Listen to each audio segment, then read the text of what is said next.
Now entering Nerdist.com. Matt and James Bonding Podcast.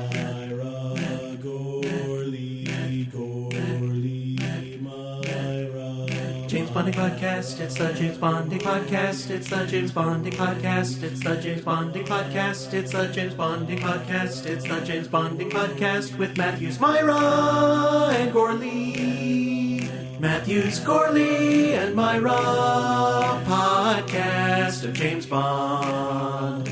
Matthews, Gorley, and Myra, podcast of James Bond. James Bonding Podcast, James Bonding Podcast, James Bonding Podcast, James Bonding Podcast, Matt and James Bonding Podcast. Well, Matt. I feel weird without we're on different turf here. That's right. We're here at the Earwolf Studios in our last official episode of the run of James Bonding. We'll be back for whenever the movie Bond is, yeah. signal goes up in the sky. Yeah, but this is the last of the official run, and we're very glad to have Paul Scheer here. Paul, welcome back to our program. I am so excited to be here to talk about this movie. We had planned to talk about this movie Long ago. I had even bought tickets for us to all go see it, and then I pulled to New York or something, and I could not see it with you guys. But I had seen it now twice. I've seen it 3 times. 4 times. Okay, not bad. Well, I'm very excited to talk to you guys about this movie because I feel like now with some time passed, I've heard the James Bonding where you guys first came on, the initial reactions, the pre-going again. Yeah, so I feel like I've lived with you guys. Yeah, we've really milked this for all it's worth. Yeah, 4 times, but I should say I fell asleep in one of them because I was at the iPick where they give you a pillow and a blanket. I know. The iPick makes you and tired. And fried food. And a cocktail. Yeah. I fall asleep a lot at the iPick. It's the best, most expensive nap you'll ever take. Yeah, it's ridiculous. Really but I love it. You shouldn't watch movies there. You shouldn't be there to watch movies. I go there exclusively now to nap and to watch movies. Oh, it's ridiculous because they put you in the most comfortable chairs and they give you blankets and pillows. They know what's happening. The iPick to me is the best theater of all time. As a parent now, it's amazing because you can't often do like dinner and a movie. Here you can do everything. There's a bar, there's dinner, there's a movie. You're rushing if you try to make a dinner. Yeah, that's very true. Yeah. And the food there is pretty good. Yeah. They have artisan pizzas. But yeah, the side effect is that my wife has never made it through an entire movie.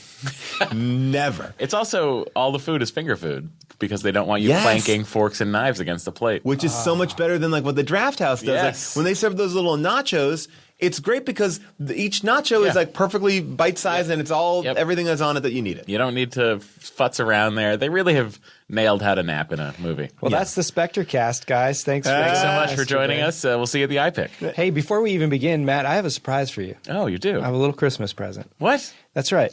Now, a wonderful, wonderful listener of this program, Kyle Steed, did some amazing artwork. Okay. And this came in a while ago. That's how long it's been since we've done an episode. So I took it. Yeah. I got it printed up. Oh, my God. And framed. Oh, my. And when this comes out, check my Instagram, Matt Gorley on Instagram, and you'll be able to see what Kyle Steed has done. It's incredible. I am looking forward to seeing this right now.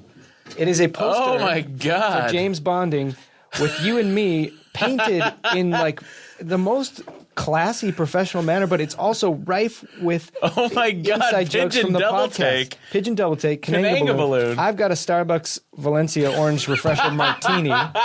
You've got a straight up Vesper. Yes. Your watch. Oh my God. Now my only question is, I'm looking at this painting or picture. I love it. It's amazing. Is that supposed to be Katie as Moneypenny? So. I believe so. I love it. There's also a chamois leather holster in the drawer there. Our little book of notes. Oh my God, that is beautiful. Yeah, it's awesome. And I forever now will picture the two of you being dressed like that in a room like that recording a podcast. Yeah. Oh, if we ever. The quilted door, which I vow to have on my office door. Oh there my you go. God. Merry Christmas. It is a beautiful, beautiful piece. Who made that again? Kyle Steed. There's Tabasco. That's right, yes. Kyle Steed sounds like a character that you might run into in a James Bond movie.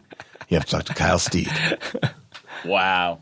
That's awesome. Kyle, thank you very much. Matt, thank you. Paul, I didn't do anything, you didn't get me anything. but just appreciated it.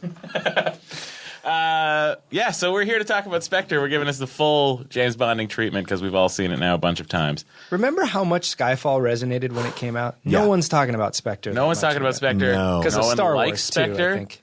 I feel like the vast majority of people that I have talked to, I'd say mixed reviews. it is, very mixed, as I said earlier. 64% on Rotten Tomatoes. Yeah. As opposed to 93% for Skyfall. I will say that I fall in the 63% camp because it's weird. It's a movie, in my opinion, that when you watch it the first time, I left the theater being psyched and fulfilled. And then it just starts to eat away at you, things, and I'm like, oh. And then it just and then you're left, for me, where I really fluctuate. I go, I don't know if I liked it. That's what happened to me with Skyfall. Oh, that's really interesting. Yeah. Okay. See, and I go back and forth because then I'll be like, well, that was really good.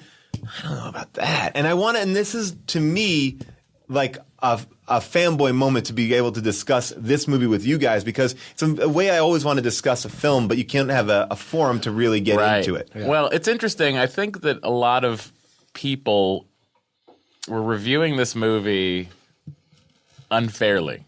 And they were in the sense that I feel like a lot of them were just trying to look at it as a movie.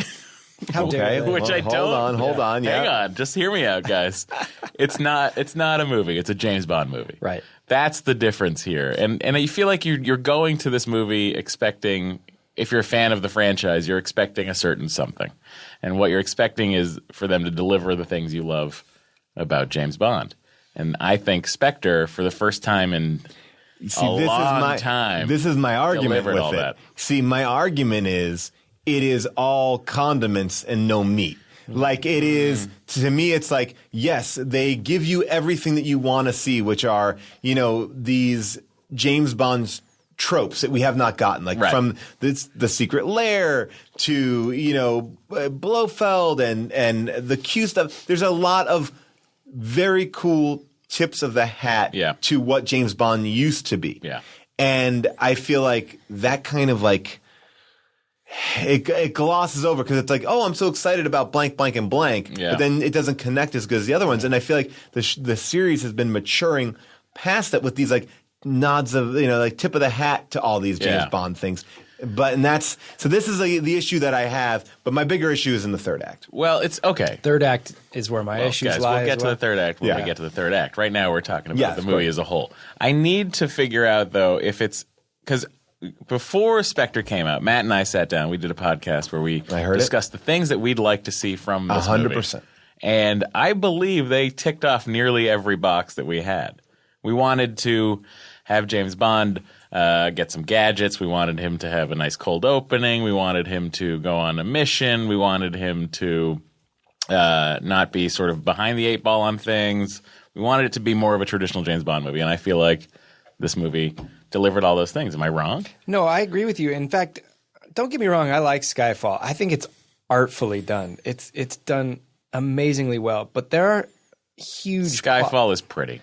Huge plot holes in there. And now hear me out on this. So I thought it also rode the line between kind of winking at Bond and still staying within that realistic version that Daniel Craig's franchise had set up. Yes. Right. And that's where I got at times a little bit like, wait, what are they doing here? Spectre goes to the other side and commits, I think, to classic Bond. It felt like I was watching a Bond I had seen before, and I mean that in a good way. Yeah. But then something I realized. There are some strange leaps in Spectre, but they all make linear sense to me. Silva's plan in Skyfall, when you go home and think about it, falls apart immediately. This movie somehow fixes Skyfall because it's Blofeld behind Silva, which many people don't like. They think, oh, that's stupid. He's been behind everything from the beginning. Yeah. But if you put Blofeld behind it and he's operating all the systems that unlock the doors when they're under the subway in London, suddenly I can start to believe Skyfall. Oh, interesting. So then you're saying it's not a lone hacker who's managed to pre-program all these things to open and all the timing. And you've got Blofeld behind it all. That makes a little bit more sense But it to me. feels to me like retroactive writing. Oh, because, definitely. I mean, absolutely. Because it's because we start off obviously going at Casino Royale. At that point, they were not sure they could get the Spectre, right? Like they couldn't Do you know get what it feels like? It feels like sometimes when they try to wrap up Arrested Development, they'd go, oh, well, this was this, and this was this, and this was this. Huh? Definitely. Huh? Yeah, definitely. And so I felt like it kind of cheapened it. It was like, oh wait, they're all connected, and then it felt smaller than. For me, it kind of had the opposite effect of like, oh. I just like, all right. Like I felt like dirty. I thought that was so silly.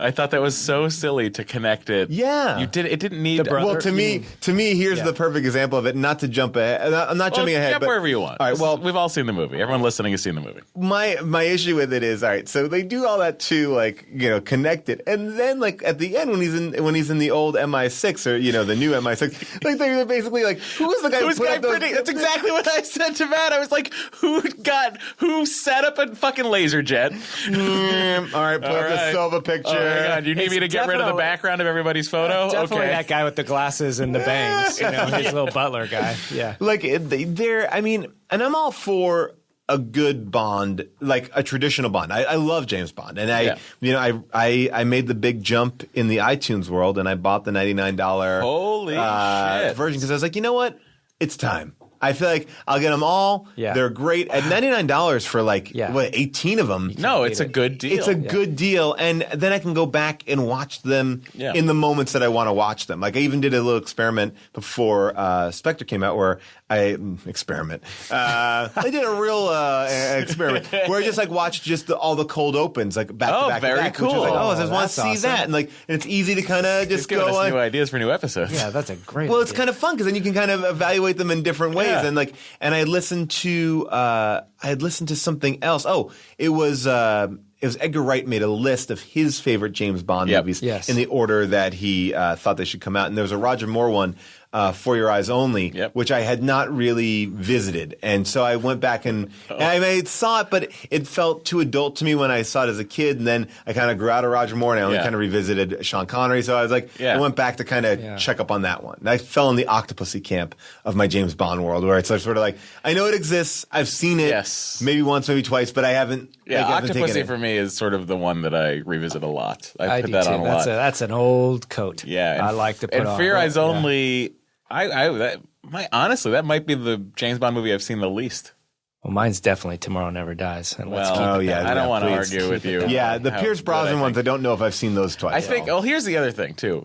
Under the grading system, we are grading Spectre of ticking all the boxes for James Bond movies.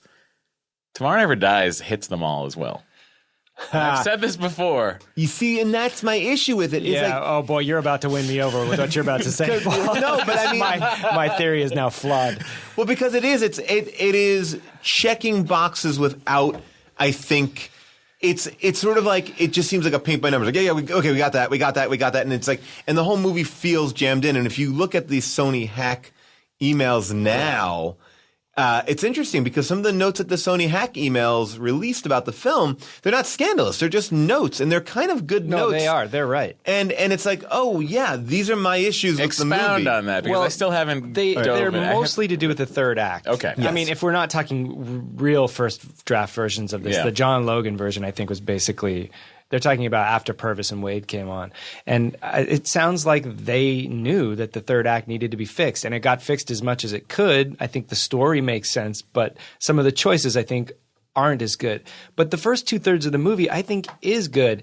The only flaw I have with it is that the relationship between Madeline Swan and Bond is good. I think they made all the right choices, but I don't think they gave you enough in between. And it's sort of my one complaint with the new Star Wars movie is you need moments for these big things that happen to resonate with the characters and for you as an audience member to take them in. I agree. Yeah, you're not wrong about that on the Star Wars end of things. Well, they don't give you enough time. Somebody said not to spoil anything for people out there who don't want to get spoiled for Star Wars. Like, is Star Wars: The Force Awakens one story day? Like, I mean, like if you like, it seems like it. Yeah, it seems like it. It moves very quickly. Yeah. But and this is where I will go back on my Spectre. I came down hard on it. Love the opening. Love a lot. I love Ray Fiennes in this movie. I think he's great. A genius. So I love how they bring in M. I love that thing. I love the Monica Bellucci. I really am getting into it. I think where it started to go off the rails, where things got wobbly. Well, this is one nitpicky thing was like the mustache twirling kind of guy. Like you know that guy's a bad guy. Like from the minute he's in the guy from Sherlock. Like like you know, like you're like all right. Like they didn't even try to hide it. Like the man's eyes are. Fucking, just they're like a shark's Yeah. eyes or a doll's eyes. Just like LL Cool J said in the Deep Blue Sea song, Shark Eye. Imagine if they cast that guy with a like classic genial British. Oh, I say, oh, it's so nice to meet you, and you know that would have been. Can I tell you my pitch for it? Which Yeah, I think and this would have tinkered with the Bond franchise. Getting the Broccoli's on the phone. If this is any good, I'm going to put the call in. If it was Moneypenny who was betraying everybody. And she was like, I think they're one step away from that because the guy in the bed, they never show the face. And I feel like there are deleted scenes where she was sleeping with Denby. Oh, because his voice sounds like his. They only show the back of his head. When he gets busted by M, like M kind of gives him his first like signal that he knows what he's up to. She follows M out, but she kind of pauses and gives him a dirty look, and that could be just I don't like you, but it also felt maybe like they have a relationship. Something. I just wanted to be. I think I wanted that to be a little bit more of a twist. I think as an audience member, and even like Rafe, everyone seemed like they hate this guy. Like whereas I think it would have been better to be like, oh, it's somebody inside, and if Blofeld had this many tentacles, to really get people. It wouldn't what be. You said there. Yeah. Like, it wouldn't be the person who's like the newly implanted person in the world. It would be someone that you hadn't noticed. Well, I love that line in Quantum of Solace where Judi Dench says, "Everyone says they have people everywhere, but you don't actually believe." Right. Yeah. And they. What was I gonna goddamn say? They seem to be banking on the twist coming from the fact that Franz Oberhauser is Blofeld, but that means nothing to anyone. That's like that fan service. And I understand useless that, but I think I don't think it's as bad as the Khan fan service because obviously it's for the fans. Yes, I get it, but it's not like. Oh, don't get me started on that movie. Oh yeah, but you're right. It's like because it's presented like what they should have done is just thrown it away. Yeah, my name is. My name is Blofeld. Like it shouldn't have been like, but it's like ba ba ba ba. It kind of is. Like, it wasn't. Right, it wasn't like Bond doesn't react to it like, oh my god. That name means nothing to anyone. It was, but I thought in the context he just said, "Oh, that's not my name. I hate my father so much. I'm going with my mother's bloodline." So at least they had a line to acknowledge it, which is more than you got for Khan. Yes. Right. Yeah. Well, here's my question too, and this is the thing that I go back to when I talk about this movie because this is where I go. 64% is about right for me because I'm like, oh, I like it. Oh, sometimes I don't, and it's wavering on certain moments because I do like all the boxes that he checked. To me, when Bond sees Oberhauser in that meeting room, right? There's no like thought there. I don't read on his face like, oh shit, that's my brother. Like oh, I got that. Did you get that? Yeah, I mean, definitely get like something's affecting it. There's a slow pull and a wider-eyed Daniel Craig than we've ever seen before. Okay, then I might felt have like sneezed. All right, that was my issue. Was like I just felt like there was never this. I felt like the connection between them. Never felt like the head to head should have felt like it just felt too separate. I agree with that. After that initial thing, and then when they meet, you do want Daniel Craig to have a little bit more like familiarity with him, or some history. Yeah. But I feel like again, I think they were brothers for 2 years. Do you know what I mean? Right. There's that. Also, here's a weird thing: the timeline of this is all fucking weird. The 20 years. 20 years. And they show a picture of him and he looks like he's 17. Yes. Yeah, I agree with that. Yeah. So what they're saying is they're saying James Bond is 37 years old? Yeah, about that. No, because they show he's a guardian. He gets guardianship when he's 12, but he was born in 68. Oh, I have a question about this too, by the way. Yeah. Well, figure out the age first. Well, so that would put it. He's basically Daniel Craig's age. His Bond is, according to the records they show. As they do, as I showed you when I sent all those. Like the only way to justify that is they're showing an old picture of Franz Oberhauser when he died, but he would have had to have been about 30 when he died. But that picture, he just doesn't look 30. No, but it also doesn't make any sense that a 30-year-old would be so annoyed at this little kid. Do you know what I mean? Well, but right. It doesn't make any sense. Yeah, you're right. You're a grown adult. What are you mad at? Yeah. Well, and why would Bond wouldn't even be around anymore? He would have been into the service. Go ahead, Paul Scheer. Let me ask you guys this. Am I to believe that James Bond's parents were killed by an avalanche and then James Bond's step-parents were also killed by an avalanche? You're absolutely correct. That's lazy. Guys, that's lazy. Like, that bums me out. But like, you don't think, well, one of them's a natural avalanche, and I could see Franz Oberhauser going, I'm continuing the theme. Oh, yeah. I'm going to, he's the author of his pain from way All your pain. All your pain. And oh man, well, and to go to your point about checking off the boxes, this is how I can. This is the only way I can articulate why I don't like the boxes being checked off. Listening. The chair at the end that he's in, Bond is in the torture.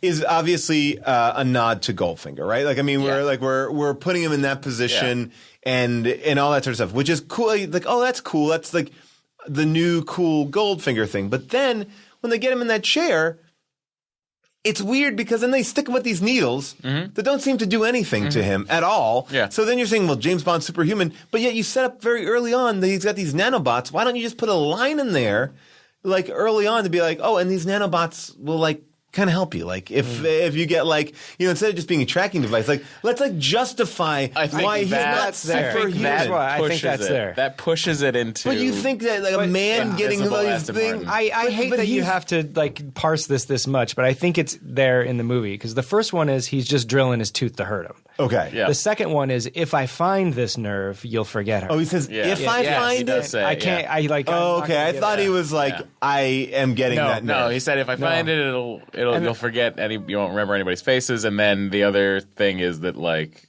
you just have to assume that he's going to keep going until he gets that nerve. So James okay, all right. So that again, in my two viewings of it, I thought he was hitting those nerves and that he should have been blind. No, because that would have been bullshit. Okay, all right. Yeah. So then why create that device? Okay, but I feel like I feel like those were, I don't know.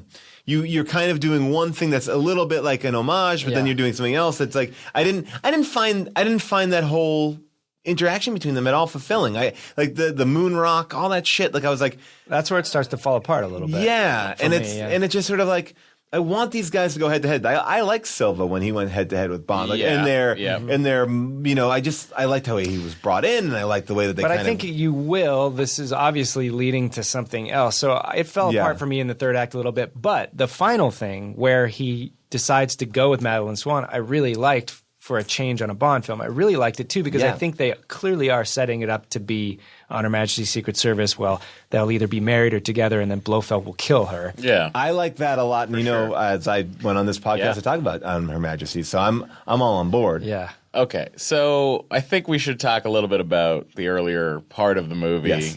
Like, let's talk about the things that we all enjoyed. I think Best open, right? The open was good. I like it more each time I see it. I think though. it needed. Well, I just needed like an explosion in the background or something. More of a button. We talked about this, but then the next few times I saw it, it worked better for me. I love it. Yeah. I love it just because of the scope of it. I love like being at like whatever the March of the Day of the Dead. Yeah. I just love the visual of that one shot was so pretty. I had a hard time the first time understanding why the whole building exploded when he shot in there. I know, that's not clear, but when you figure it out, then I'm like, all right, I buy it. But like, it is a little bit like, huh. I have a hard time figuring out how not everybody was killed when he blew up the building. Yeah. Well, even that's their like they really do take their pains to make everything make sense in this movie, which I think Skyfall doesn't have. So you see the guys see the laser in the smoke. Yep. Mm-hmm. And then Bond shoots the other assailants, and then even looks. They show him change his field of vision down to the suitcase, so he shoots the suitcase. It blows up. But right before that, you see Sciarra run off a little bit. So I know it's like still a little unbelievable, but they at least address it slightly. And I feel like that's Sam Mendes going, "All right, I got to make sense of this on the day." Well, I think this whole movie was made a little bit like that because I have a friend of a friend who was an editor on this film. Inside information. And apparently Sam Mendes is a very collaborative director. Mm-hmm. So they had this giant round table with the script. They said, okay, here's a couple things that we need to do. We need to go to snow. Their script was already done. Like, how can we go to snow? Because we have not been in snow for X amount of movies. We need to go to snow. So World was not enough last movie. So there were a couple mandates that they kind of had to hit. I also Die Another Day. Oh shit. I've wiped that one from my brain. That's the one with the Invisible Hotel or the Ice Hotel? That's the Ice Hotel, yeah. And the Invisible Aston Martin. And then I was in Mexico shooting in that theater that blew up. And we had to be done at a certain time because Bond was coming in to blow up that theater. And Wait, theater? What do you mean? well, that's the thing. It's that they blew up is a beautiful Broadway-esque theater. Oh. You don't see the inside of it. Yeah. You're just seeing the building of it. So I thought there was going to be like a cool scene a la like Mission Impossible where they were going to I would like to talk about Mission Impossible and compare it to Spectre too, because I feel like they're the same exact movie. Rogue Nation and this are very similar movies. But I thought they were going to be in a theater. I didn't know how they were going to blow up the building. But that was also something like that they had gotten word that they could blow up a building. It was retroactively. Well, Mexico pulled out all the stops to get them down there. 100%. But that's interesting because I read the early version of the script and that Phil Noble Jr. sent it to me. I'll send it to you. But that's in there. And not only is it in there, it is like detailed, so detailed to what you see in. Oh wow! Okay, and I wonder if it was like retroactively. Well, maybe it was just maybe it was more the fact that Mexico was just like championing. Well, I guess no, but it's in Mexico, so who knows? No, Mexico was like, please do this. What do you need? You want to blow something up here? How about this theater? Yeah. But I don't think they knew it was that building. But well, I think they made a play. I think when I was down there, the people were saying that they made a big play to get Bond down there. They gave a huge tax credit. Yeah, it felt to me, and that maybe was my interpretation, that they felt like they were going like. We wooed them like the Olympics to come here because they were very excited. Because that took forever apparently to set up and shoot. Or that's what they were saying. Again, these are all hearsay. I don't know. The editor is for sure that they needed to go to the snow. I wonder how many of those mandates they had, and I wonder if it helped or hurt. Well, it can't help. Did they come from Broccoli and Wilson? But if you're never starting with the story and you're having to retro engineer your story around certain parameters that are arbitrary, that can't help. I think sometimes it does because it's the whole thing of But that's the checking the boxes thing, which is like I like a snow in a James Bond movie, and it was fun to see. Like I don't mind that people had an issue with their clinic being in the snow. I was like, well, I don't. Well, that was also that was just a nod to Honor Majesty's Secret Service. Exactly. I mean, the movie was Honor Majesty's Secret Service. That's what I kind of felt like. Yeah, in some ways, not some ways, in a lot of ways. Well, also Irma Bunt was originally in the script too. Really? Yeah. So they were clearly heading that way. Well, it's interesting to me. I mean, this does throw the whole. I guess we're just all satisfied that the timeline of James Bond is what it is. Whatever. Yeah. Whatever. Yeah. Doesn't matter. Right. Doesn't matter if this James Bond has been married or not or whatever. So do you think Daniel Craig has been married? His Bond character? Bond. No, he clearly hasn't. Okay. I mean, there's no two ways about it. I don't think that there's connective tissue. I think whenever you have a new Bond, it's like a doctor. That's the way I view it. It's a Doctor Who. We are hearing this story from. These are the memories of this guy. But all of the previous Bonds were one person. Yes, they take pains to connect them. They were all one. This is a reboot of the series. It's the first time they've rebooted it. If you don't count Never Say Never Again. But it's that's so okay. So weird. the Pierce Brosnan was married. Yes, to Tracy. And they, I don't know that they ever bring it up in Brosnan's, but they do in Dalton's and they do in Roger Moore. Yeah. But it's interesting. The thing about the whole floating timeline of James Bond, it is. I feel like having rebooted it, they have just moved too fast with it. Do you know what I mean? I agree. Like they've now made this guy retire. I know. Yeah. That's one of the problems I have with Skyfall. It's the bullshit of Batman. It's the bullshit of The Dark Knight Returns, where you were only Batman for 2.5 years, and then your girlfriend gets killed, and you fucking go hide in your house for 8 years. But That's then you think Batman. about it too, that they'll probably have. We talked about this after Spectre. They'll have to end this storyline and probably this James Bond with the end of Daniel Craig, because how does someone come into this? Before you could step into Bond because it was always episodic. Now whoever steps into this is going to have to follow this storyline, this complicated it's now storyline. serialized. They've got to reboot that it wasn't before. Yeah. And I feel like, well, that's again with the end, I would have loved this James Bond to end with Blofeld escaping. I thought that would have been a cool anti-James Bond ending. Yeah, because they'll have to start the next one with him. But that's the cold open for the next one. I love it. Right, I guess. Yeah, but I'm with you. I think it would have been cool. It would have been fulfilling on some level. He didn't get his man, and then that continues the story a little bit too, because this guy is so powerful. I don't know. There was something.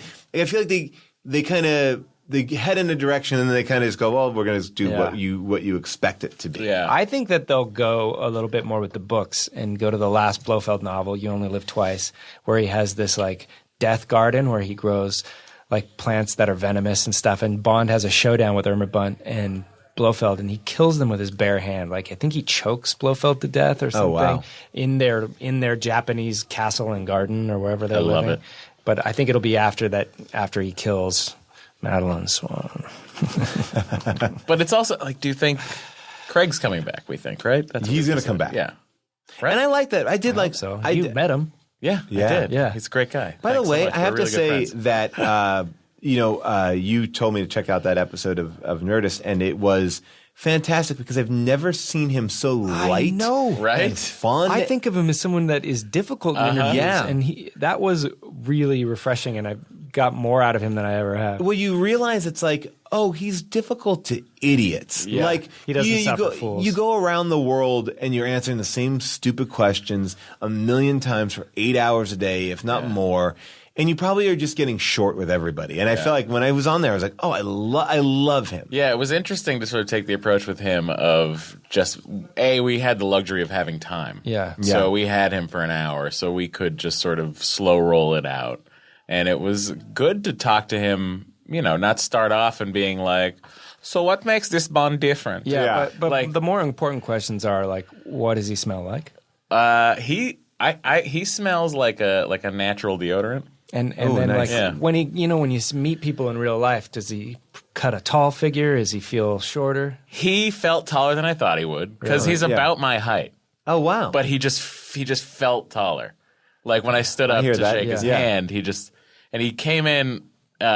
He was dressed like you'd think James Bond would dress. Like he had on a brown sweater with a tie and a brown vintage Levi leather jacket with like a France pin because that had just happened. Yeah. And like I'm like, oh, hello. I imagine he sat like this and then ended up like this. Was he crossed his legs a He lot? sat like this. I sat my entire posture throughout the episode was this. I just was back and I put the microphone on my lap and I just sat. He was right there. Hardwick was right there. I love it.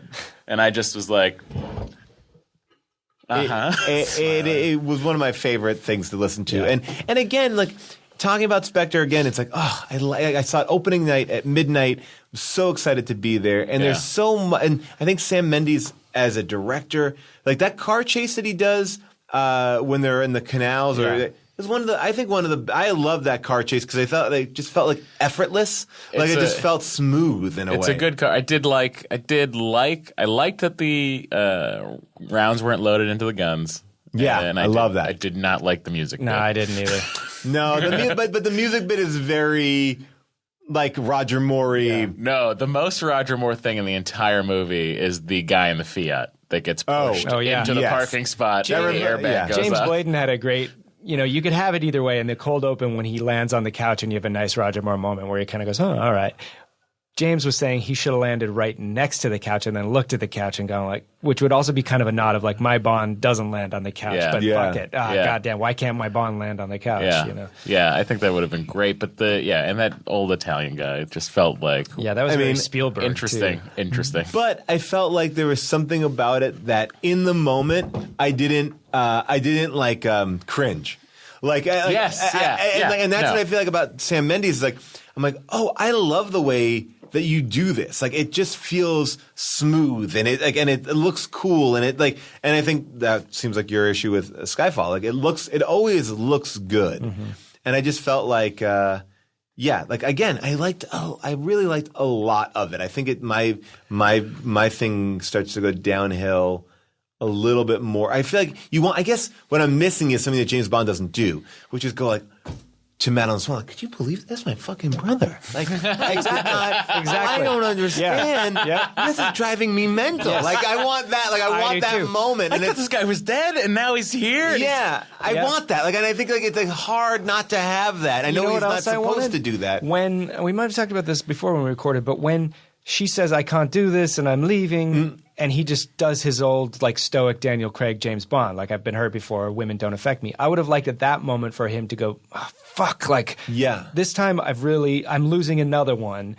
And that way we would have really cared that in the end he chose her, which I think we do, but it would have been nice to see him care in the beginning.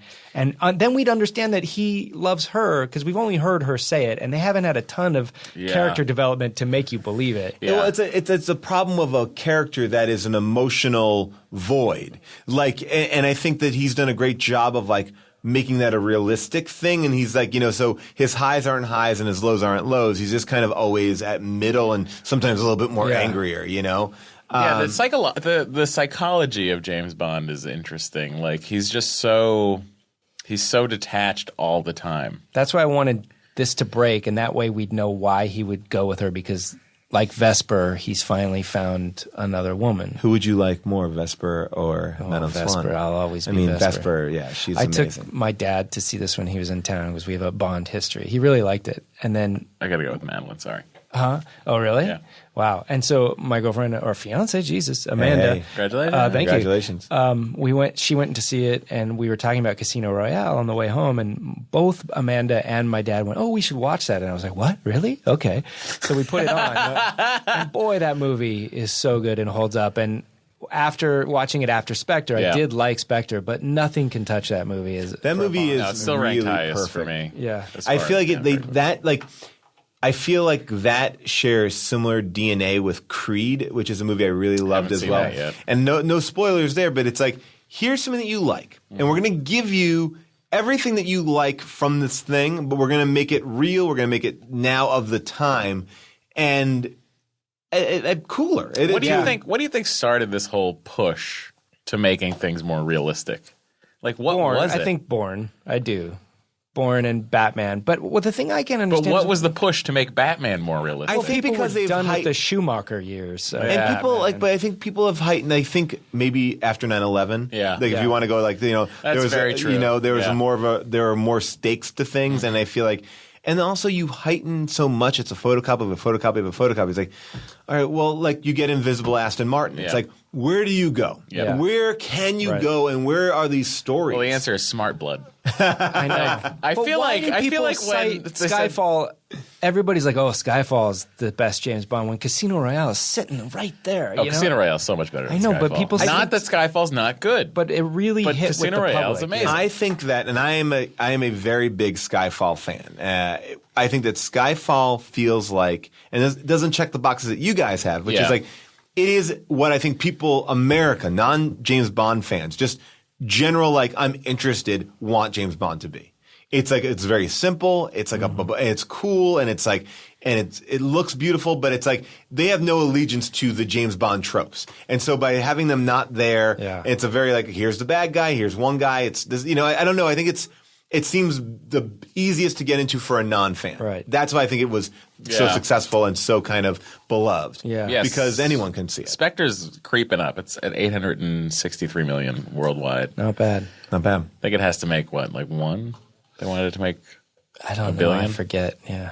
What did Star Wars make over the weekend? I don't know. I think it made five Star Wars made a lot of money. something. Yeah, I mean, worldwide, it was crazy. Yeah. Huh. Anyway. But Daniel Craig, did you notice the Daniel Craig cameo? Did you see it? I have since heard I heard that before, but I thought it wasn't true. Then I saw the movie, and then I heard it was confirmed. So I'm looking forward to seeing it again. And I'm also looking forward. You guys should do a special Force Awakens podcast.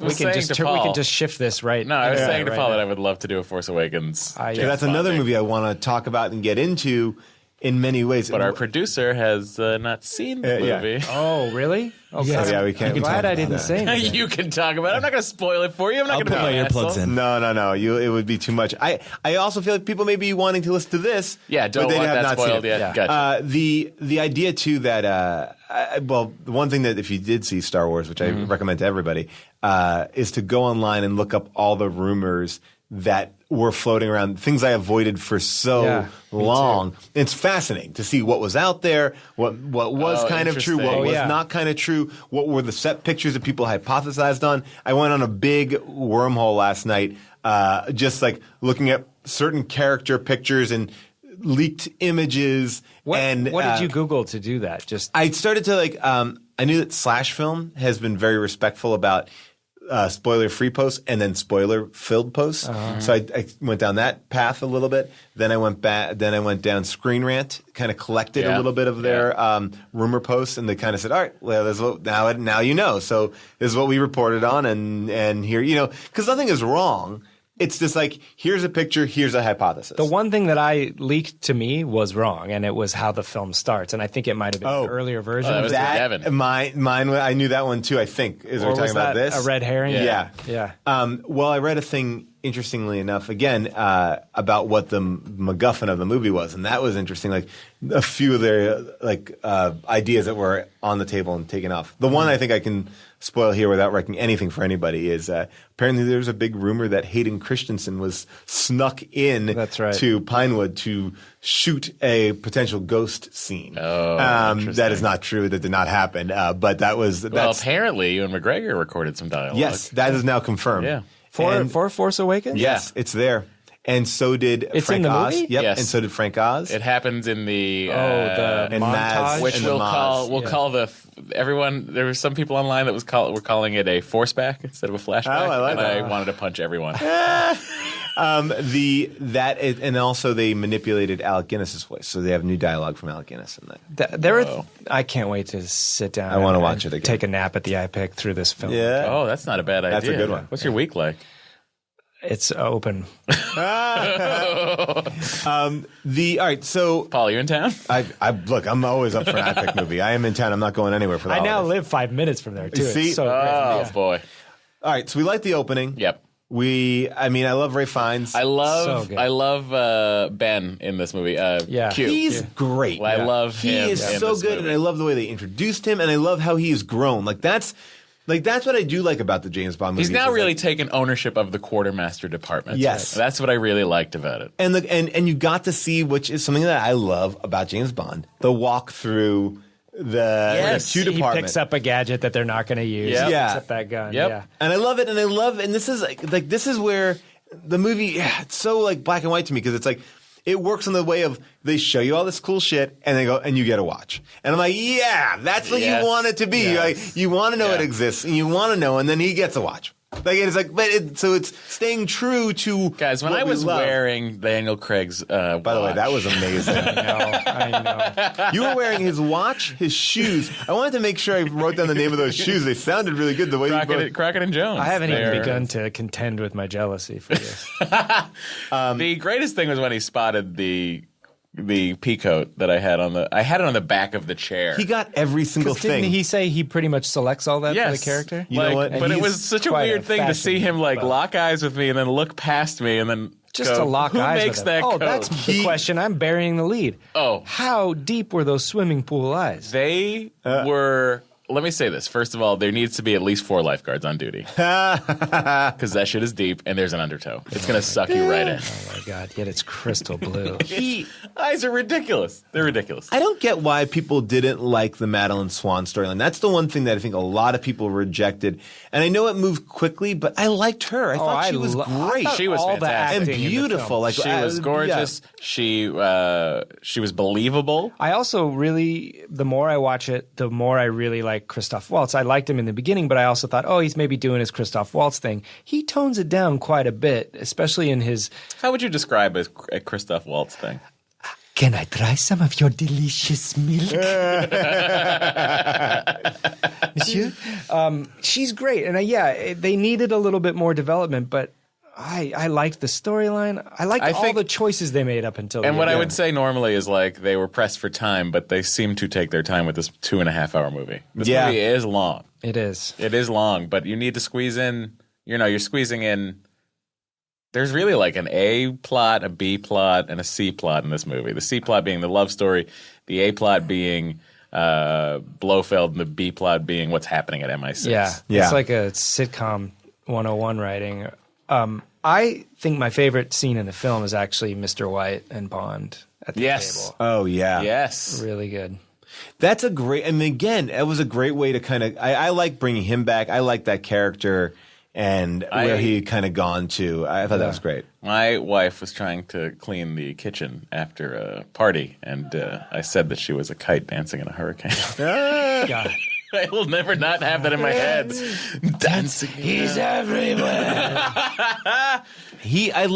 What I love about this world too is like following that character lives. Yeah. And what is he doing? And it's like there's a stakes to it, because I feel like every Bond movie is like, and we kill the villains and we never talk about it again, and it's all. Yeah. And I do like putting it all under one umbrella. I just felt like some of it was like shoehorned umbrella. Like, I was like, and that was in there too. It's definitely true. They didn't have Blofeld, and if they had Blofeld in Casino Royale, they could have planted Let that me say seed this. and driven that forward. I want to say something. I think that the James Bond movies are better off for not having Blofeld for as long as they haven't had him. I agree, but I will say there's also precedent for this, because in From Russia with Love, they go, oh, that last movie, Dr. No, was done by this guy, Blofeld. That's very true. So They did you could retcon say it. that's a nod. I'm not going to give him that much credit. I do think you're right. They're like, let's shoehorn all this Because together. it's like Quantum is. I was like, Yeah. well, no, Yeah. Quantum is Quantum. Like, I mean, like, it's Just keep it Quantum. Yeah, And it's like- change the name or Yeah, something. exactly.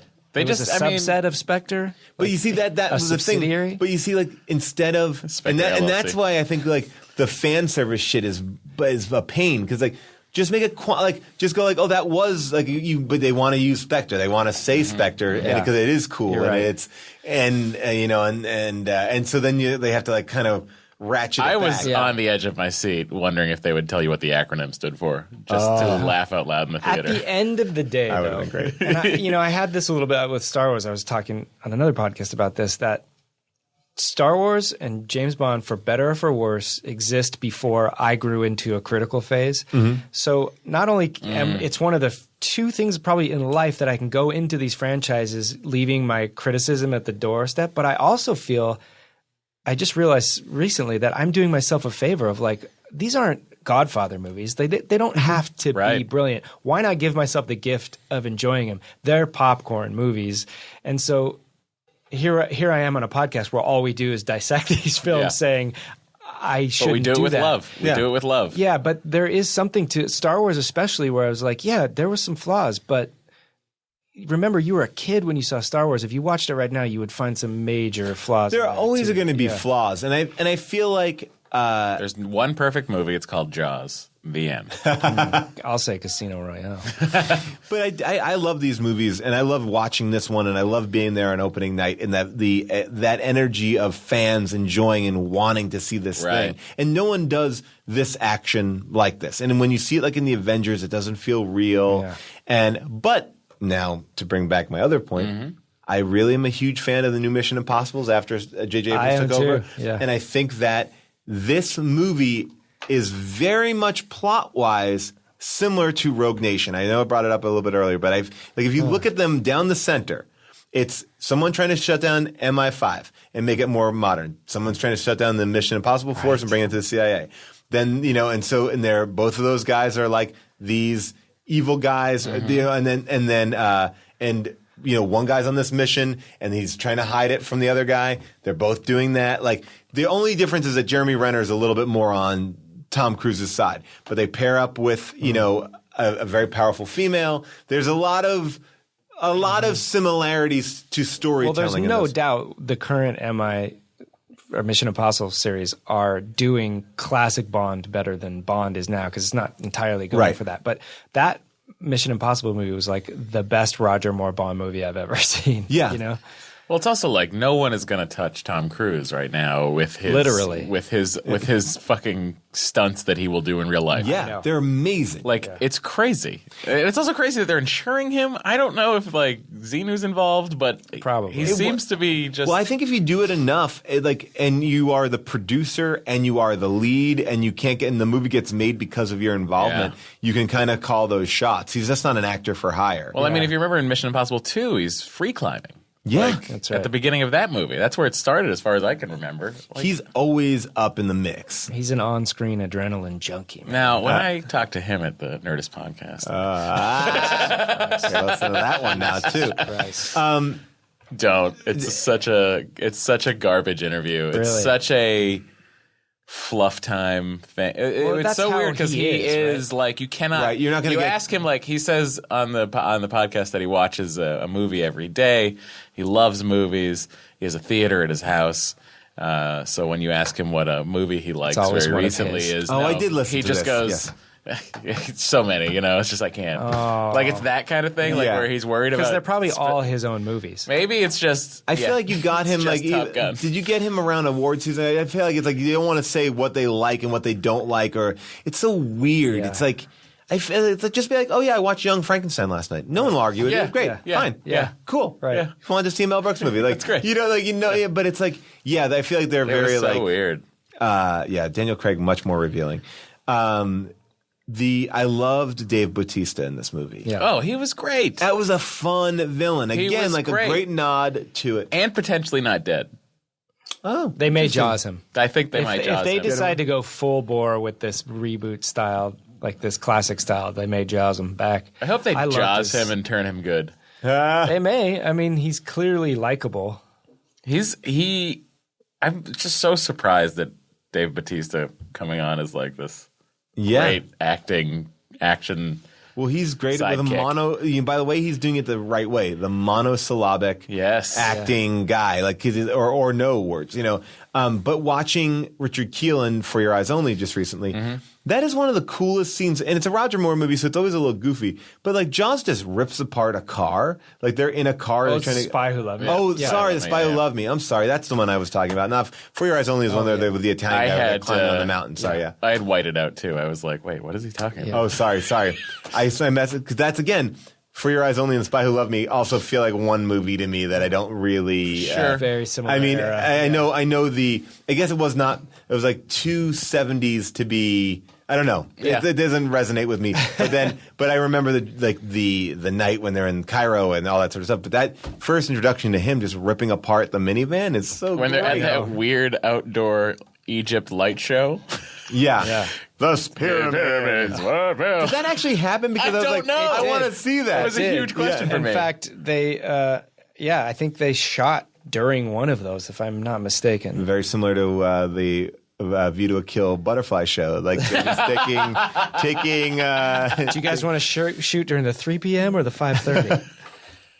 Well, can we get into 3 and then if we miss something, we can get into the 5:30? I will say this about Spectre. Same thing with Skyfall. I clearly need more time to fully, like with a Bond movie, you almost need years to let it settle into the franchise before you can kind of pick it out. Well, that's why I even watching it a second time made me understand parts that I was like, when I walked out the first time, I was like, I walked out psyched. I had the poster because I got it because I was in the middle of wherever I was, and I was and I walked out psyched. And then watching it, and then I was like, oh, but I don't understand this. And I read a couple things online, and people were like, man. And then I was talking to people, I was like, oh, I don't know. And then I watched it a second time, I was like, oh no, it's there. You just have to kind of dig, like you were saying, it's there. It just is covered. It should have been more The clear. first bad review of it, I had tried to read.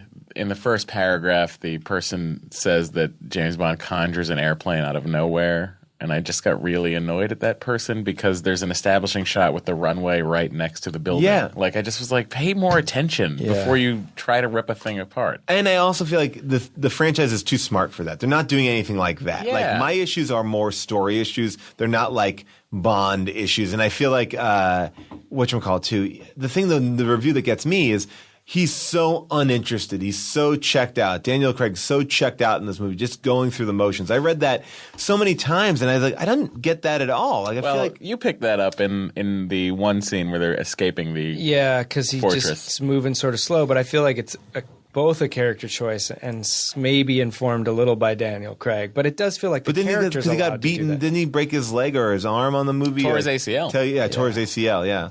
I feel like maybe he's like, I don't want to run anymore. in the train fight. I think that's probably what it is, yeah. Well, I also think it's like the character Daniel Craig's James Bond has been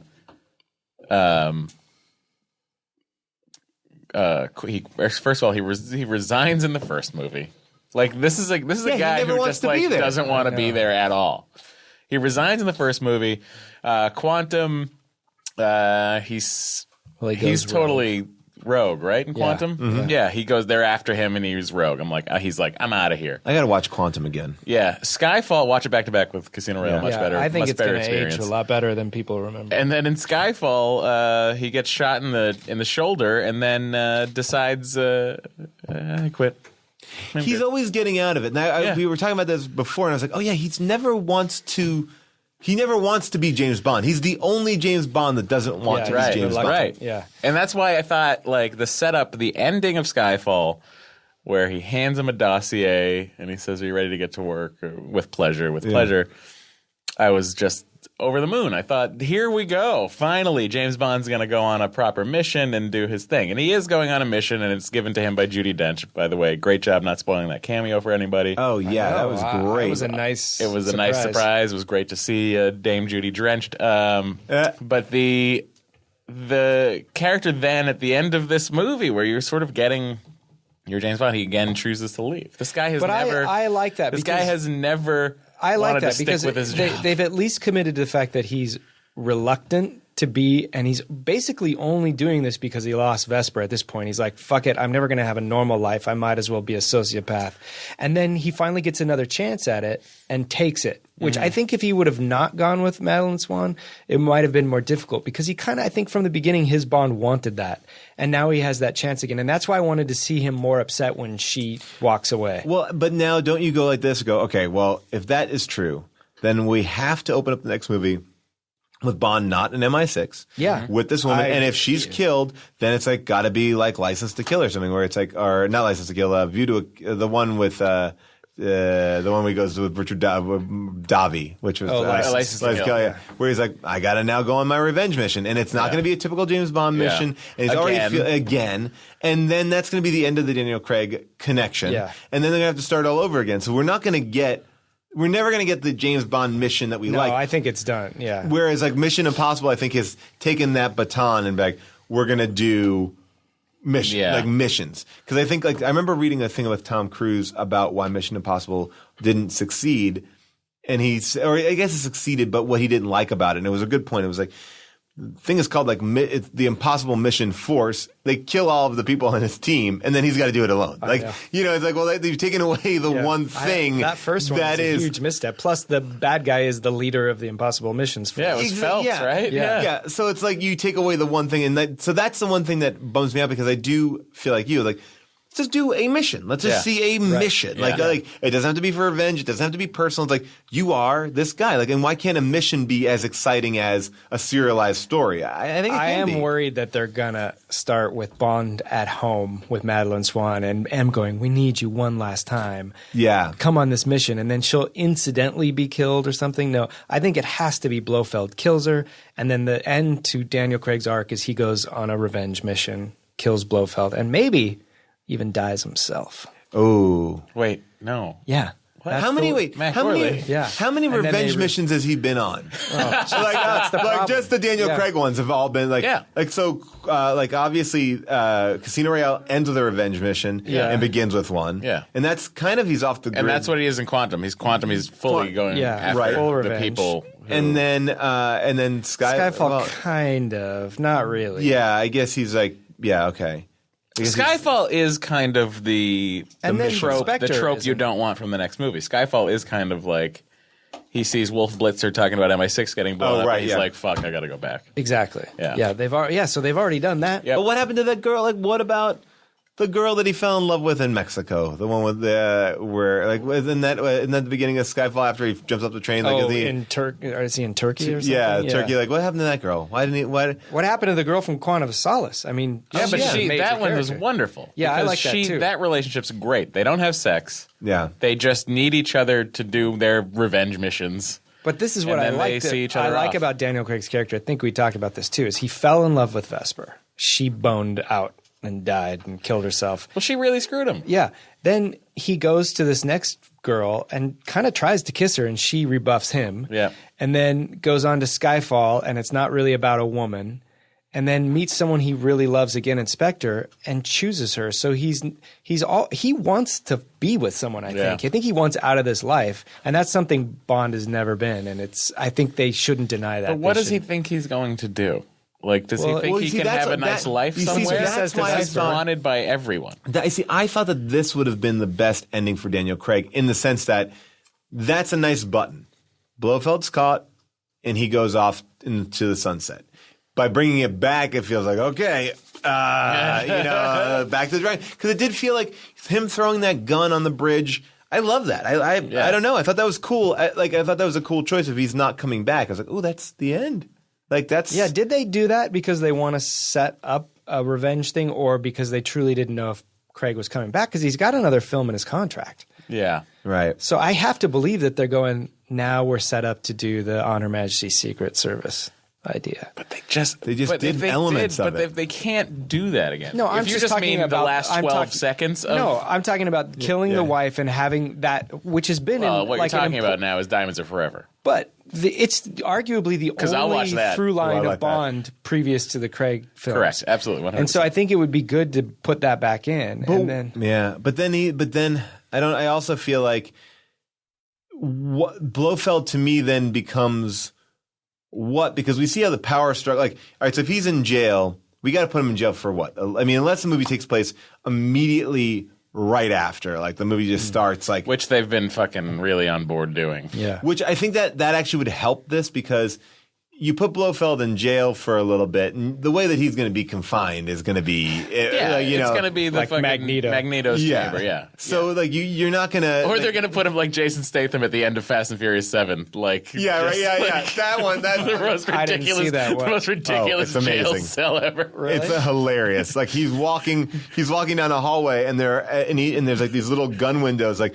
maybe like 6 on each side, each with like guns trained on him, and then he's like being flanked by The Rock and like armed guards putting into a small cell. Like that's how it ends. And it's like beneath the surface of the earth. Yeah. It's like crazy. Like it's hundreds of people on the surface. It's essentially the best like prison ever built. Maybe they'll Lex Luthor him with just a hot air balloon. But I would like to say, I mean, I guess I feel like, because I feel like the power void would like, because then you have to be like, well, Blofeld escapes, then he has to get back in the power because, he like, this is a group of criminals. Like the minute he's gone, they're like, all right, who's next? You want to get in here? Like, I mean, they're not going to be like, all right, guys, he's back. Everyone back to your old positions. Like, like, and he's going to have no power. Like, they have written themselves into a corner for sure. But I think that may have come out of the fact that they're like, we don't have an ending. Let's just get something that'll work for this right now. Right. And they may be screwed. Should we like call them and be like, we'd be glad to break this story for you? Oh, yeah. Let us move on. This movie does have the feel of one guy wrote a draft. The people didn't like it. They brought in people that fixed a lot of it, but at the same time, now you have 2 voices on it, and so something isn't totally right. And then they brought a third person in, and it does feel like you're going in and out of 3 people's scripts a little bit. So you have read the first version of this movie, the first draft? No, I've read when Purvis and Wade came on board. I don't know if it's before or after the addition of Jez Butterworth. What has Jez done? Other than having a really great name, I don't know. I feel like that's like syrup and human body fluid all at once. Don't you feel like 2 other people have looked at it that just are not credited? I feel like there's so many people. Like, I mean, Carrie Fisher like wrote, was it The Phantom Menace? Like, like, but like, which is a crazy fact. Wait. She did some dialogue. Buckle the fuck up. Yeah. What are you talking about? Yeah, like Lucas brought Carrie Fisher in to punch up The Phantom Menace, not Force Awakens. Because he loved Postcards from the Edge so much? Like what? Just wanted to bring some of that Carrie Fisher humor into the mix. Yeah. Like the most Can you pull anything out of that movie that could possibly be? Oh my God. No. I'm trying to think of anything that has any kind of like I mean, this movie, Force Awakens, essentially starts with a joke. It's amazing. Yeah. Like No great. pod is worth 2 slaves, not by a long shot. That's probably she wrote that. I bet I know what it was. She came up with the Sebulba character. I know what it is. You're a pilot? All my life. She probably, like, George was like, I got to bring in a Jew to write this clearly anti-Semitic traitor that has slaves. She just used that script to roll up tightly so she can snort cocaine out of it. Now talking about Spectre, I want to go see it again, and now the things that I like are bigger. The one thing that you guys clarified for me is very important. I thought that he was hitting those veins. Right, yeah. He's not a Superman. Because it seems like he's like he's like bracing. Well, it would hurt. I mean, by the way, it would fucking really hurt. Yeah. Like Especially even the tooth. yeah, That one would hurt the most. This And is yeah. soft tissue or something down there. But the tooth isn't like crazy in the sense of like that's how they did dentistry for years before anesthesia. It's a all marathon. you But have you to do saw is the just be- marathon. But the man. other You thing just I have like to be about as that, tough as a cowboy. it's very Fleming to be doing that kind of torture. Yep. Yeah. I like that. I love how the layer blows up with a couple bullet shots. That was a Guinness Book of World Records. There's a YouTube video or something. You can check it out where you see it all happen. It's incredible. wow. I thought that was CG. Nope. Not that it didn't really? look good. That was Some of the a shit ton of structures CG, gasoline. but it's amazing. That's two It's the biggest explosion on film ever. world records for the Craig films. Yeah, most car flips. Oh wow! The Aston Martin and Casino Royale. I love that. I love having the bass. I like. I did and those too. are the things that And like it was a good way to do scratch it. like an itch. Somebody here has a DB9. There's one parked downstairs. Oh wow! Welcome. I doubt it. Must be Ackerman. I doubt it's the Earwolf. Anyone here at the Earwolf thing? We still have to afford computers here. Is it Cody? Cody, you have a DB9 Aston Martin? No. Do you know who has it? Is it Besser? There's so many. You make it like Earwolf. You make it like everyone's here, like in the park, and like, hey, we're all hanging in the Earwolf office. It's one office in a giant complex. Yeah. But yeah. Oh man, this movie. I want to. What's your favorite thing out of the entire movie? You could just distill it to one moment. That's a good question. I think for me, it's the Scooby Gang, which is the when Q and M and Moneypenny are off on their little secret mission. I enjoy the Scooby Gang. I like that too. I loved it. I like the idea of making Rafe, making him like part of the like he's not like just a person behind a desk. Yeah. And there's something so enjoyable about that. Like fuck yeah, get in there. Yeah. Like I like, and he's done that now twice where I'm like Yeah, like he can handle a gun. Yeah, it's like it's exciting. My favorite scene is the Mr. White scene, but I love the moment where Hinks kills that guy by thumbing his eyeballs. Really? Yeah, I did. I thought that was classic. I also, this is fan service, but it's so deep, such a deep cut. The fact that M's safe house is called Hildebrand Rarities. Yeah. Which is one of the few Fleming titles that hasn't been used. I don't think it'll ever be used, right? Not unless there's a movie now about just takes place in his safe house. Hey, did you guys see Hildebrand Rarities? Oh, yeah. It's right after Property of a Lady. And Arisico. Property of a lady. 007 in New York. I think my favorite thing, and it was just because I feel like these movies always push something forward in the shooting. I think doing a one shot on that scale of walking down the street, going in the hotel room, changing the suit, getting up on the building, like that's not me, continuous though, right? That is it's three. Well, it seemed. But it's a three as far as I could tell. But it seemed until I thought it was all the way until he gets to the roof. It is, yeah. But I mean, I thought that's not one. Well, looks like one, but they seam it at 2 points when they walk into the hotel and you see the poster for Smart Toast, and then at some point when they whip pan away from the girl and he's out of his costume. Okay. Because also they've clearly gone to a studio at that point. When he's walking along the ledge, he's blue screened or something. I mean, there's a fuzz around him. That's the only thing that bums me out a little. Oh, I thought that was real. No, then I take that back. Is your seam-dar as good as your wig-dar? Well, no, I will say maybe it isn't because I've been burned on this before because I thought for sure when those two guys fall through the window in Quantum of Solace, that was all CG, but they really did it. But they end up treating it so much in post-production that it looks like CG. So it could be the same thing I with thought this. he was definitely on that ledge. I mean, if he's not on the ledge, I'm more upset about it. But I like the scope of something that big. Like I feel like that's a fun like I feel like James Bond has been a very solitary real like based in a lot more real moments, or at least that's my memory of it. And even though things are blowing up and things like that, but I liked him being with the people. They did such a good job of immediately your eye goes to Sciarra walking down with the white suit. But then Daniel Craig, who should be completely camouflaged, somehow you do catch him pretty quickly in the crowd with the girl. It's such good directing. That's like that. That is, I think that's what like he does bring to Any it. chance you think Sam Mendes comes back? No. I don't think so. You don't think he comes back? I think he comes back to wrap it up. You do. I think that Daniel Craig is like, I think they let's finish. No, it. I think they get Martin Campbell back. Oh no, I don't Really? think that'll ever happen. I Why? think they're Because gonna- of Green Lantern? You think that no one's going to touch him, or what? No, because he all he wants to do is be known for Green Lantern. But what about like you get somebody like who would be the new? I know Quentin Tarantino. They talked a little bit about him because he'd said he wanted to direct James Bond, which I don't think would have been good. I think it would have been. I didn't ask him about that last week on the Nerdist. Oh my God. But he just recently said that he's past that. He has come out and said I'm past that. I wanted to. He only has 2 more films left. But like, is there anybody new? Like Mark Millar, like I really like The Last Kingsman, or who directed that? Vaughn? Like Vaughn, like Matthew Vaughn? or Matthew Vaughn, like somebody like that. Would you get somebody like that? Because I think The Kingsman, like that to me, scratches a lot of my James Bond itch. I mean, it's super violent and dirty and whatever. But I think that's too slick with all the bullet time, speed ramping and stuff. But not to say he couldn't do it otherwise. Well, fucking Lee Tamurai with the speed ramping and Die Another Day was like.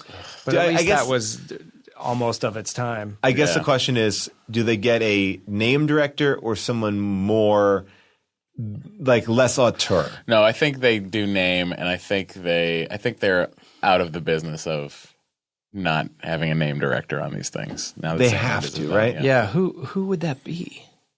Who would you like to see? Alberto, the guy that did Revenant and Birdman. Oh my God, like that Sam would be doing James amazing. No, it's too much. Like that's why Tarantino wouldn't have worked. Like Bond is already enough style. I say the guy who directed Sicario and Prisoners. Ooh, Oh, okay. that guy would make a great I don't director. know his name, but but he's great. Sicario is fantastic. Yeah. Yeah, that's actually that is a perfect kind of guy. Yeah. That's because he can do dark. Yeah. He can. That's Let's do it. Let's All get right, him. I I'll like say that. this: Get him on the if horn. they give it to J.J. Abrams, I'll quit life. Yeah, they might as well. and Daniel Craig definitely coming back. I think so. I would say if he absolutely doesn't want to, I don't think they'd force him to, but I'm almost positive he'll never do more than one more. Yeah. I feel like he needs to close. I feel like if if I'm Daniel Craig, I go. I feel like we wrapped it up. I feel like there's With a this? part. Yeah, I feel like it's like that's the end of my story. I think had this movie been as well received as Skyfall, That's what I think. That would I have been agree. correct. I think 100%. I think if the producers are smart, they're giving him lots of time where they're not even calling him about little things. They're just they're dealing with shit on their own, and then a few months down the road, they start to go, all right. And then he's had some time to relax and goes, okay, maybe we should do one more. Yeah. Get that guy from Prisoners. I do believe that they were like, this will be like Skyfall. And they both walk away into the sunset. Yep. And I would have felt super fulfilled. Yeah. I feel like that would have been I thought it was a powerful ending. Yeah. What about this, though? One last thing. I've noticed in the PR, there's a new person who's been speaking, and it's Michael Wilson's son. And I think he's probably going to be the natural he's choice to being take groomed. over. Yeah. Ooh. Yeah. And so he's working on the films, and he's doing interviews and stuff. Does Babs not have a child? I don't know. But maybe it'll be a team effort, you know. Maybe bring in a different screenwriter, Wade and Purvis. Although Barbara's not that old, she can run it. Yeah, for I a hope she long runs time. it forever. They did, and it was just John Logan, and they didn't like it so much that they begged Purvis and Wade to come back. It's so confusing. right, yeah, we yeah. don't know. We for years have been laboring under the delusion Of who's that who's Purvis making and the Wade missteps. were just the dum-dums. Right. And then, Because they wrote Die Another Day and World's Not Enough, and we felt like, well, this is garbage. sometimes they have to, like, when you look at Pierce Brosnan, too, you're like, I feel like those movies reflect Pierce as much as they reflect the time, Right. they reflect Pierce. There's something about those movies that just feel oily to me, and I feel like everybody was on the same page. Like I don't think that Pierce Brosnan was like, God damn it, why isn't my Bond grounded? I think he would be like, fellas, I was thinking, what if the car was invisible and we went to an ISO write it, and then he gets and he's like, and I feel like he's vacationing with Barbara Broccoli, I have a great idea. Yeah, I think he's just a positive sort of yes man guy. So anything they threw at him, brilliant. Yeah. Let's do it. Because he didn't even really, and again, I'm sorry, I'm always bad with being titles. the Pierce Brosnan apologist on this podcast. Don't do it. Like, I feel like he doesn't even really carry over into the film being a prisoner of war. That's like a huge, crazy open, which I loved. It was like, ooh, Bond is like a little dark. And I was like, no, he's fine. Like 5 minutes later, like, But that Die Another Day, that mirrors in that sort of beginning of him getting captured and then goes away for 6 months and then comes back. And then they don't quite trust him, kind of mirrors Skyfall. Yeah, you could see the Purvis and Wade in there. It's the same sort of thing where he goes away and then he has to come back and take tests and get examined and all that stuff. Same thing happens in Die Another Day. I just want a movie that, if you're going to keep rehashing that, just rehash a mission. One time. Just one time just for once. us. And my one final question to you both is simply this. Is there a world in which the next movie, if Daniel Craig continues, Sean Connery just pops up for something? Did you hear that the sort of corroborated rumor that Skyfall was originally not going to be his ancestral homeland? It was going to be a home for retired 00 agents, and that Connery was originally the Kincaid role. I heard that Connery was Kincaid, but I did not know it was that. Yeah, then they so it was going to be Connery and Roger Moore. Well, that was the theory. Theoretically, or Connery, Roger Moore, and but Tim that would have Dalton made a there. laughing stock out of that movie. Oh, that would have been are you kidding the me? dumbest. But I do want to see that as a separate movie, no doubt. But by the way, I would have loved to have had Kincaid just be Sean Connery, the keeper of the house, like this older Would have pulled you out of it groundskeeper. too much. Yeah. I You think it would so? have I really think so, just too. pulled you out of it way He too looks much. so different, though, right? I mean, He does. However, but I it's think you also could get like- away with it with like Dalton or Lazenby that are just they're slightly less iconic. You know? Yeah. Yeah. So no, I would say no because Takes you out. Yeah. All right, that's a bummer. Yeah, I don't think so. Yeah, I think Sean Connery's not doing anything for anybody. No, but he's done. No, he's done. He's done. no favors for It the is Broccoli. crazy that all the Bonds are still alive, though. It is remarkable. They've never been all in the same room, right? No, and That's it's not Blofeld's too plan. late. He wants them in there. We're gonna end with that. right. Paul, I'm so glad you could join us Thank for you this. so much for We'll having have me. you back on the next whenever the next yeah. movie Please. comes out. James and we'll Bond. talk Watch the about- trailer with you James guys. Bonding will return in question mark. Yeah, a long time from now, but we will be back. We'll check in periodically as long as there are Bond As long as films there's Bond news and podcasts. we're and- here. This isn't going anywhere. Yeah. All right, Matt. Now leaving Nerdist.com.